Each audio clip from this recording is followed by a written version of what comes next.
მოგესალმებით მაესტროს ახალ ამბებს უყურებთ 12 საათზე და ამავე დროს უსმენთ ტალღაზე FM 94.7 სტუდიაში ხატია ფათაძე იწყებს მუშაობას.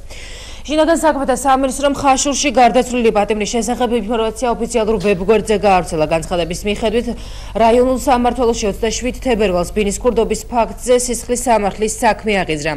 ამასთან დაკავშირებით კი ხაშურის რაიონულ პოლიციაში ბრალდებული სახით წარსულში ქურდობისათვის ნასამართლები 1965 წელს დაბადებული სოლომონ ქიმერიძე იკითხებოდა. რა დროსაც ბრალდებული შენობის მესამედან მეორე სართულზე კიბეზე ჩასვლისას კიბის მოაჯირიდან გადავარდა და პირველი სართულის ფოიეში დაეცა შედეგადაც სხეულის მრავლობითი დაზიანება მიიღო. პოლიციის თანამშრომლებმა სასწრაფო დახმარება დაუყოვნებლივ გამოიძახეს და ქიმერიძე ქალაქის რაიონულ საავადმყოფოში გადაიყვანეს. 28 თებერვალს კი ბრალდებული სიცოცხლესთან შეუთავსებელი ტრავმების გამო გარდაიცვალა. მოხდართან დაკავშირებით სისხლის სამართლის საქმე აღიძრა და გამოძიება შიდა ქართლისა და მცხეთა-მთიანეთის საოლქო პროკურატურის საგამოძიებო ნაწილში მიმდინარეობს. შეგახსენებთ, ეს გახლავთ შინაგან საქმეთა სამინისტროს ოფიციალური ინფორმაცია.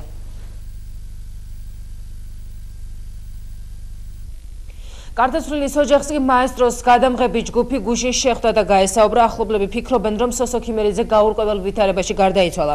ჭირისუფალი მაესტროსთან საუბარში აცხადებს, რომ ქიმერიძეს სხეულზე სისხლჩაქცევები აღენიშნება, რაც იმის ეჭვს იწვევს, რომ სახლიდან პოლიციის შენობაში დასაკითხად წაყვანილი 46 წლის მამაკაცი ცემის შედეგად გარდაიცვალა. სოსო ქიმერიძე 5 წლის წინ ჯართის ქურდობისათვის გაასამართლეს. გარდაცვლილის ოჯახში ამბობენ, რომ ამჯერად მისი დაკითხვა პოლიციამ სოფელში დაკარგული ქვაბის გამო გადაწყვიტა. სოფელ ქვიშხეთში გუშინ სოზარ სუბარიც იმყოფებოდა, რომელიც ფაქტით დაინტერესებას სახალხო დამცველს სთხოვს და დამოუკიდებელ ექსპერტიზას მოითხოვს.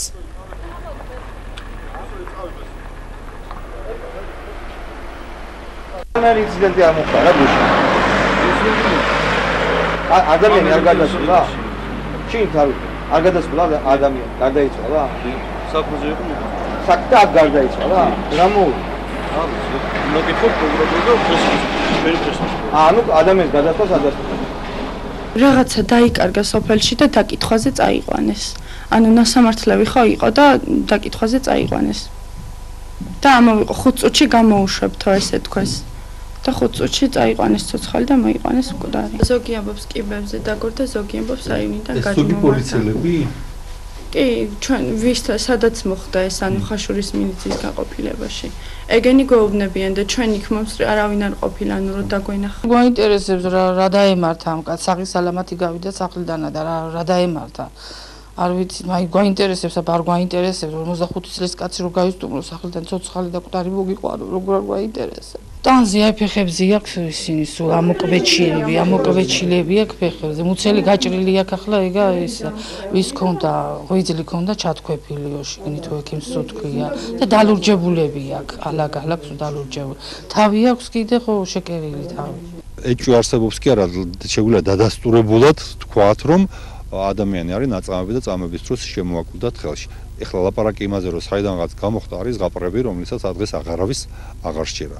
ამიტომ ეს საქმე არის სასწრაფოდ გამოსაძიებელი და სასწრაფოდ უნდა ჩატარდეს ექსპერტიზა, რეალური ექსპერტიზა და მე მინდა ვთხოვო ამ შემთხვევაში ჯერ აქედან და როცა ჩავაპირადად შევხვდები საქართველოს სახალხო დამცველს ბატონ გიორგი ტუღუშს, რომელსაც როგორც სახალხო დამცველს აქვს ექსპერტიზის ჩატარების უფლება, თვითონ უხელმძღვანელობს ამ საქმეს, თვითონ ჩაატაროს ექსპერტიზა აუცილებლად, იმიტომ რომ მეტად ვენდობით ბუნებრივია მის ექსპერტიზას, ვიდრე ექსპერტიზას, რომელსაც ჩაატარებს იუსტიციის სამინისტრო ან შინაგან საქმეთა სამინისტრო.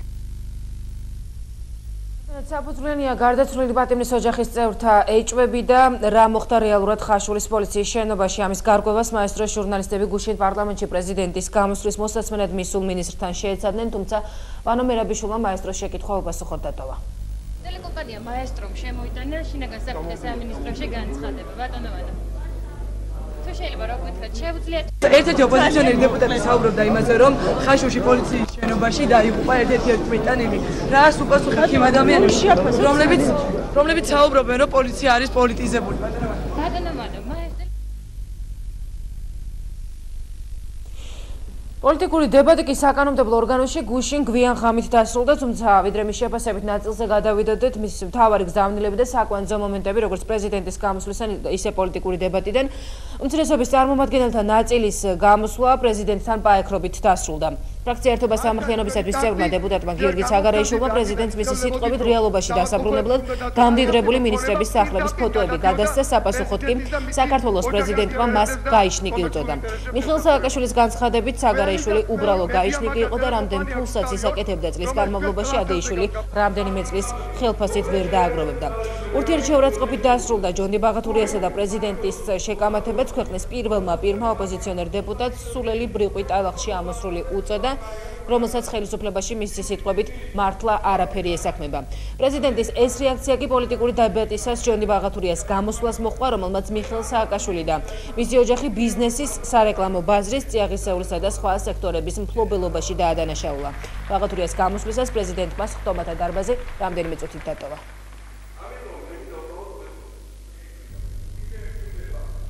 მინდა რეალობაში დაგაბრუნოთ და გაგახსენოთ, რომ როგორ დაიწყეთ ეს გზა. ფოტოებით შეიარაღებული შევარნაძის მთავრობის წევრებს კორუფციაში ამხელდით. ახლა კი მე მინდა თქვენი თანაგუნდელების სახლების ფოტოები გაჩვენოთ. დავიწყოთ თქვენი პირველი მინისტრისგან, ბატონი ივანე მერაბიშვილისგან, ეს მისი სახლია. ეს ბატონო მიხეილ ბენზინის მაგნატის, ყოფილი მინისტრის, თქვენი მეგობრის დავით კეზერაშვილის სახლია. თქვენ ამბობთ, რომ საწვავის ფასი საქართველოში, სოფლიოში განვითარებული მოვლენების გამო იზრდება. არადასწორად თქვენ ადგენთ ამ ფასებს. რით ახსნით იმ ფაქტს, რომ 5 სხვადასხვა კომპანია ერთ დღეს, ერთ დროს, ერთი და იგივე მოცულობით უმატებს ფასს საცალო ბაზარზე, როგორც ეს 13 და 26 თებერვალს მოხდა. ნუ თუ ერთ კომპანიასაც არ ქონდა მარაგი, რომ კონკურენცია გაეწია სხვებისთვის. ეს სხვა არაფერია თუ არა კარტელური შეთანხმება, რომელიც კანონით ისჯება. ასეთი მონოპოლიური საქმიანობის შედეგია ის, რომ საქართველოში ფასები იზრდება პირველადი მოხმარების საგნებზე და პირველ რიგში პურზე. შემდეგი სახლი. ეს თქვენი უზენაეს სასამართლოს თავმჯდომარის ბატონი კოტე კუბლაშვილის სახლია. კუბლაშვილის, რომელიც გამამტყუნებელი განაჩენების 99.8%-ით იწონებს თავს და საქართველოს სოფლიოში მოწინავე პოზიციაზე გაიყვანა პატიმართა რაოდენობის მიხედვით. სამშობლოების პრობაციის და იურიდიული დახმარების საკითხა მინისტრი ხათუნა კალმახელიძე, რომელმაც ჯერ არნახულ ნიშნულზე აიყვანა სიკვდილიანობის მაჩვენებელი საქართველოს ციხეებში. მისი მოღვაწეობის შედეგი მხოლოდ გასული წლის პირველ ნახევარში გარდაცვლილი 77 პატიმარია. ჩვენ ველოდებით სახალხო დამცველის გასული წლის საბოლოო მონაცემს, რომელსაც თქვენი პარტია ზუსტად ისევე მიიღებს ცნობად, როგორც ამას ამ წლების მანძილზე აკეთებდით. ხელისუფლებაში მოსვლის დღიდან თქვენ მხოლოდ ნაცმოძრაობის პრეზიდენტი ხართ და სამწუხაროდ ასეთად დარჩებით საპრეზიდენტო ვადის ამოწურვამდე. თქვენი პრეზიდენტობის დროს კორუფცია გახდა ელიტური და ამის თვალსაჩინო მტკიცებულება თუნდაც ის ფოტოებია, რომელიც გამოგეცით. რით ხსნით იმას, რომ თქვენი ოჯახის წევრები თქვენი გაპრეზიდენტების შემდეგ სხვილი მეწარმეები გახდნენ. პატიმრებს არაადამიანურად ეპყრობიან, აწამებენ და კლავენ. ამის უკანასკნელი მაგალითი გუშინ მოხდა ხაშურის რაიონის სოფელ ქვიშხეთში, შეიძლება თქვენ ეს არ იცით. როცა ხაშურის რაიონის პოლიციამ სასტიკად აწამა და წამებაში მოკლა ამ სოფლის მაცხოვრებელი სოსო ქიმერიძე. იგი ისე არის ნაცემი და ნაწამები, რომ მთელი სხეული სისჩაქცევებით აქვს დაფარული. სოციალურ ქსელებში სხვათა შორის უკვე გავრცელდა ფოტო ამ შემზარავი დანაშაულის ყვეპლისა. ძალიან სამწუხაროა, რომ ეხლა დარბაზში აქ ბატონი მერაბიშვილი არ ბრძანდება და ძალიან გთხოვთ, კარგად გაარკვიეთ რა დაემართა ამ ადამიანს და რატომ ამბობს ხაშურის რაიონის პოლიციის უფროსი, რომ თურმე ფანჯრიდან გადმოხტაო ეს პატიმარიო. დაბრუნდა ბატონი თარგამაძის პერიოდი, მათ შორის ხაშურის რაიონის პოლიციაში. ეხლა მინისტრებზე რო არ ვილაპარაკოთ, ეს არის თქვენი დეკლარაცია. 2004 წელს შევსებული ქონებრივი დეკლარაცია, რომელიც საკმაოდ მოკრძალებული იყო მაშინ. თქვენი ქონება იყო სულ 95,000 ლარად შეფასებული ბინა მეუღლის სახელზე, 9500 ევრო ბანკ სოციეტე ჟენერალში, 3500 ევრო TBC ბანკში. სულ ეს არის.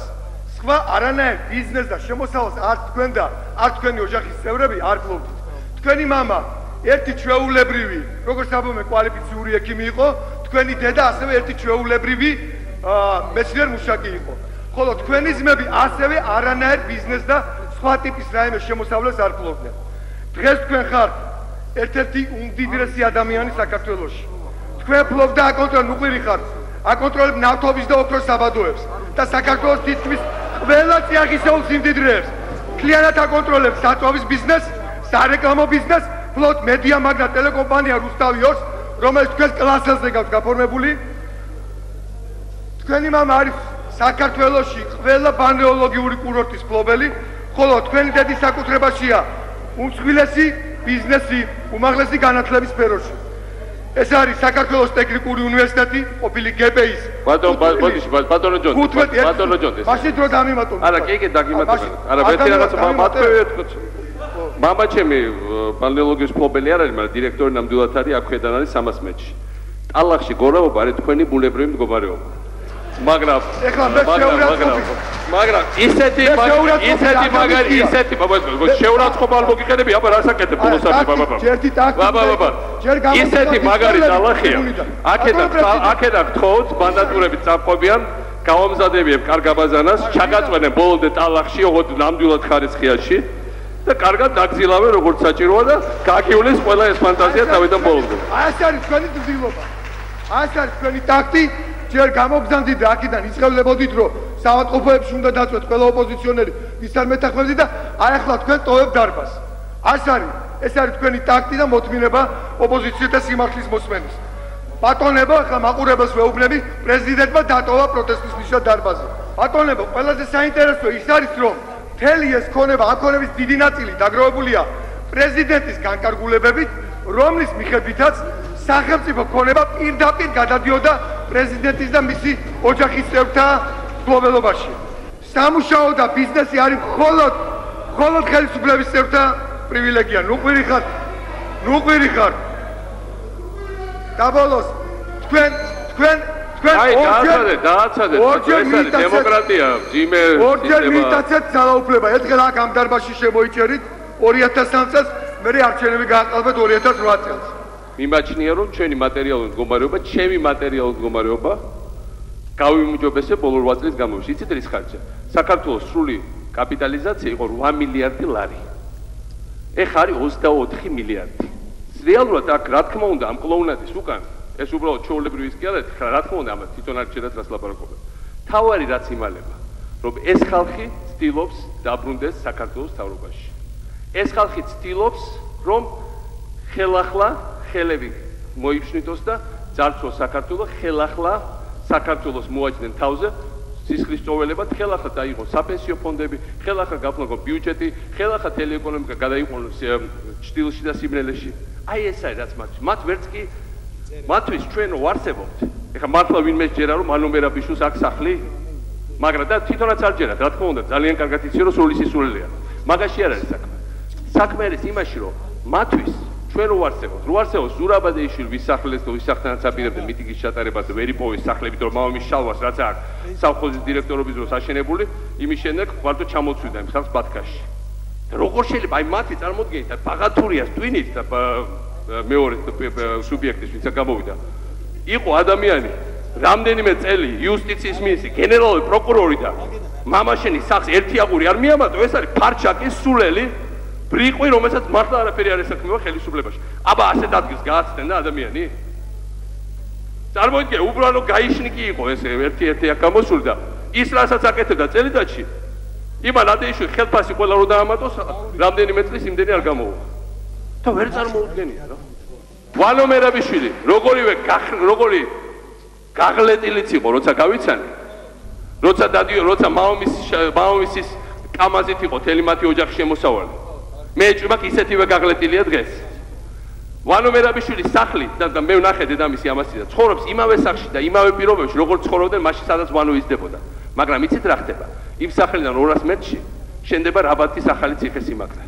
და ძალიან ძნელია, როცა ადამიანი გელაპარაკება წაგებულის პოზიციებიდან, რამდენიც უნდა გაწყრავოთ, დაგიყვავოთ და გითხრათ, რომ ყველაფერი კარგად იქნება, თუ თქვენ გონიათ, რომ არ იქნება და ამდენად არ ახართ დარწმუნებული საკუთარ თავში და შესაძლებლობებში, მაშინ ბოდიში და პრობლემა გაქვთ საკუთარი პოლიტიკური ძალის მომავალთან. პარლამენტში დებატი ამით არ დასრულებულა და კამათი კიდევ ერთი პაექრობა კახათ არგამაძის გამო ამჯერად პრეზიდენტსა და ქრისტიან დემოკრატების წარმომადგენელ გიორგი ახვლედიანს შორის აღინიშნა. ახვლედიანმა გამოსვლისას მიხეილ სააკაშვილს მოქალაქეთა კავშირში ყოფნის პერიოდი შეახსენა და აღნიშნა, რომ იყო დრო, როდესაც ის კახათ არგამაძეს მადლობას უხდიდა და თავის მხრივ ქვეყნის პირველმა ოპოზიციონერ დეპუტატს მეხსიერება დაუწუნა და ახვლედიანის განცხადებას სისულელე უწოდა. მათ ვინც გიმტკიცებთ, რომ უმუშევრობა შემცირდა, უფრო მეტ ადამიანს მიუწვდება ხელი ჯანდაცვასა და განათლებაზე, რომ ოჯახები ძალიან ბედნიერია, როცა საბავშვო ბაღებში გადასახადებს აღთევინებენ, ან მეტიც აღფრთოვანებას ვერ ფარავენ, როცა 20 ლარიანი ვაუჩერი მისდიდათ სახელმწიფოს ხარჯზე ქველმოქმედ ჩინოვნიკებს, იქით უყვავებენ, რატომ წუხდებოდით, შუგზე მიბმული ნაგვის გადასახადი და გაერთიანებული ქვითარი იმდენად დიდი შეღავათია ჩვენი ისედაც მსუყი არსებობისთვის, რომ ჩვეულებრივი ქართული ოჯახი განსაკუთრებით ზამთარში ამაზე უკეთეს საჩუქარს რას ინადრებდაო.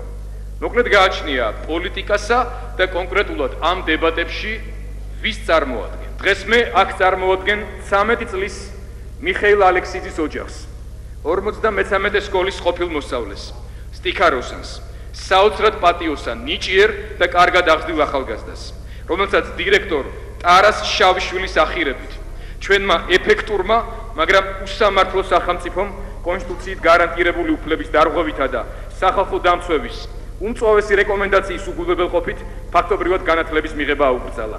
4 თვეა მიხეილის დედა, რომელსაც იმავე 53 სკოლაში კიდევ ერთი შვილი და სახლში პირველი ჯგუფის ინვალიდი მეუღლე ჰყავს, სკოლიდან სკოლაში უშედეგო დადის უხეში სახელმწიფო მანქანით დადრგუნული დიაბეტით დაავადებული ბავშვისთვის სწავლის უფლების დასაბრუნება. თქვენი ყველა გადაწყვეტილება მიმართულია საშუალო ფენის წინააღმდეგ. ნაციონალების სატარიფო კომუნალური პოლიტიკა საშუალო ფენის, მისი ძირითადი მკვლევავის, მცირე და საშუალო ბიზნესის, საჯარო და კერძო სექტორში დასაქმებული ადამიანების ბოლომდე გასაფარსადაა მიმართული. თქვენ ხშირად ახსენებთ და დღესაც მოვისმინეთ სიამაყით საუბარი იმაზე, რომ საქართველოში უმუშევრობა შემცირდა. ეს არის ტყუილი, რომელსაც თქვენ მთავრობა და სტატისტიკის დეპარტამენტი თავს გახვევთ. სიმართლე კი ის არის, რომ გასული საანგარიშო პერიოდის განმავლობაში აბსოლუტური ციფრებით საქართველოში უმუშევართა რაოდენობა 28,000-ით გაიზარდა, შემცირდა. პოლიტიკური სივრცის მონოპოლიზაციის საუკეთესო ბერკეტად გადაიქცა მოქალაქეთა პოლიტიკური გაერთიანების შესახებ კანონი, რომელიც ახალი ცვლილებებით ხელისუფლებას უტოვებს შესაძლებლობას, რომ უკვე სრულიად ლეგალურად შეინარჩუნოს მონოპოლია პოლიტიკაში და იმავდროულად სურვილისამე აკონტროლოს და თუ საჭიროა შეზღუდოს არასამთავრობო სექტორი. ზუსტად 12 წლის წინ 2000 წლის თებერვალში ამ დარბაზში ამავე ტრიბუნიდან თქვენს წინამორბედს პრეზიდენტ შევარდნაძეს ვუთხარი, რომ უფრო მეტი ეფიქრა წასვლაზე და იმ მემკვიდრეობაზე, რომელსაც დატოვებდა. ამ ძველ ამბავში საინტერესო ის არის, რომ ადამიანი, რომელიც მაშინდელ პრეზიდენტს ჩემთვის პასუხის გაცემაში ეხმარებოდა, თავად გახდა იმ პროცესის თანამონაწილე, რომელიც ამავე დარბაზში გადადექის სახელი დამთავრდა. მომავალი არჩევნების თემა კვლავ გაცვეთილი გადადექი ან მიშა მოვდივარ იქნება, თუ შეკითხვა ჩვენ საით მივდივართ. არ ვიცი, არ უჩივი სულ მახსოვრობას, მაგრამ ზუსტად ვერ ვიხსენებ სად ვიჯექით 10 წლის წინ, მე ვიჯექით თქვენ წინ, თქვენი ჯექით ჩემ წინ, თქვენ ალბათ ამაზე თქვენზე ძალიან დიდი შთაბეჭდილება მოახდინა ჩემზე. ჩემთვის ალბათ გადაფარა შემდგომაში შთაბეჭდილება, ჩემი ცხოვრების ორ გამოცდილების, მაგრამ და მართალი გითხრათ, იმასაც ვერ ვიხსენებთ, რა უთხარით შევარდნაძე და რა გიპასუხა მათ თქვენ. და საერთოდ წარსულის გახსენება არ არის ყველაზე კარგი ძლიერი ადგილი თქვენი და თქვენი მეგობრების საქმიანობის. მე ასე ვიმაჩნიებ ჩემი თვალსაზრისით. თქვენ ახსენეთ აქ ერთი ხულიგანი, რომელიც გარიცხეს 53 სკოლიდან, იმისაც რომ დირექტორზე გაიქაჩა და მე თქვა რომ ვაკეში თუ არ ვისწავლე, ისე არსად არ ვისწავლე, მე კარგად მახსოვს ეგ ისტორია და მახსოვს იმის გამო, რომ ეს არის უკვე გამონაკრისი. და 10 წლის წინ ასეთი ხულიგნები მართავდნენ საქართველოს სკოლებს და საქართველოს კლასებს. როცა მეკითხებით, რა არის ჩემი გეგმები არის მართლაც, რომ ლაზიკა აშენდეს, ისე როგორც ავაშენეთ ბათუმი, რომელიც ვერასდროს ვერ წარმოვიდგინათ, იმიტომ რომ მაშინ როცა ბათუმს თქვენ და თქვენი მეგობრები მართავდით, არ მინდა ეს ამოკაწახოთ, უბრალოდ ეს გვახსოვს ყველაფერი, ეს იყო შავმფერებში გადაწყვეტილი, უგზოდ, გაუნათებ ერთ-ერთი ყველაზე ბნელი ქალაქი, რომელიც მინახავს სოფლიოში, ერთ-ერთი ყველაზე დანგრეული ქალაქი, რომელიც მინახავს სოფლიოში, ერთ-ერთი ყველაზე განადგურებული ინფრასტრუქტურით და ეს არის ეხლა შავი ზღვისპირეთის ყველაზე ბრწყინვალე ქალაქი, რომელსაც შენატრიან მთელი მსოფლიოდან ჩამოსული ადამიანები. ჩემი გეგმა არის, არა ის მე სად ვიქნები, არამედ მე სად ვიქნები გაინტერესებთ, მე მიხეილ სააკაშვილი აუცილებლად ვიქნები აშენებულ ლაზიკაში, აუცილებლად ვიქნები და თან მოვიღებ ამის შენებობაში მონაწილეობას. ეს არის, მე ვფიქრობ, არასერიოზული თამაში. და არასერიოზული თამაში, იმიტომ რომ თავარი მოქმედი პირი გამოგჩათ. რამდენიც არ უნდა ილაპარაკოთ ისტორიაზე, ღვთისნებაზე, რაღაც ზემოთ კოსმოსურ ძალებზე, აი შენ თავარი მოქმედი პირი გამოგჩათ. ეს არის ქართველი ხალხი. თუ მაგრები ხართ, იმაზე ნუ კი ხართ დამყარებული, რომ მოვა გუდიანი კაცი ან ქალი, რომელიმე უცხო ქვეყნიდან მომიკიდებს რუხს, ან მოიკიდებს ნაციონალურ მოძრაობას, ან მოიკიდებს სამთავროებას და სადღაც წაიღოს, არ მოხდება. იმიტომ რომ ეს არის დემოკრატიის მთავარი პრინციპის საწინააღმდეგო. და ნუ ეს თქვენ იმეც ნუ ეძებთ, რომელიღაც გაზეთში ვიღაცა ჟურნალისტმა რაღაც დაწერა ის პერიოდი, როცა პრავდის სტატიებიდან ვიგებდით, რა უნდა ყოფილიყო გრძელვადიანი მომავალი, ან ნებისმიერი სხვა უცხოური ორგანოზე, ეს საქართველოს დიდი ხანია წასულს ჩაბარდა. მე მიმაჩნია, უფრო მეცაც გეტყვით, მე მიმაჩნია, რომ ამ გუნდს, რომელიც დღეს საქართველოს მართავს, დემოკრატიის ფარგლებში და ჩვენ დავიცვათ ყველა ინსტიტუციონალობას, აქვს რესურსი კიდე მრავალი წლის განმავლობაში საქართველოს მართვის და მე ამაზე ნამდვილად არ ვიტყვი ამ პერსპექტივაზე უარი.